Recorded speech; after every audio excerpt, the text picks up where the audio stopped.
Many clothing factories in Indonesia are in crisis.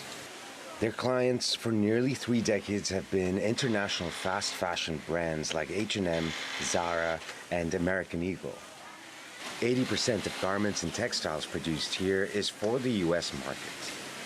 But now they're weathering the fallout of Donald Trump's 19% export tariffs. Of course, this policy was unexpected because with this tariff war, all of our estimates have been thrown off. We usually export to the United States, and now with the tariff war hitting our regular market in the U.S., it has affected our margins. The Trump administration has signed trade deals with Indonesia, Philippines, and Vietnam. He has also changed the U.S. tariff rates for several Southeast Asian countries from the initial announcement in April. But businesses in the region are still worried about prices and margins going forward.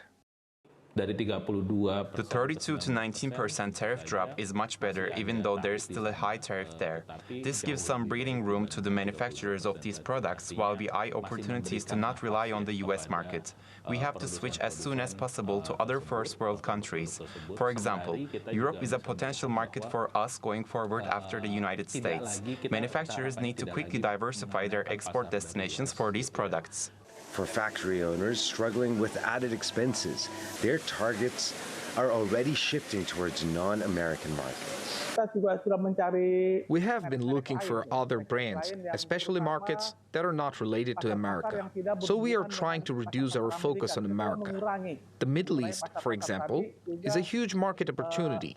Then we're taking on brands that are not related to America, such as brands from Japan and Europe that have different brands. So that is our goal, especially to look for new market prospects and start approaching countries that are not American markets.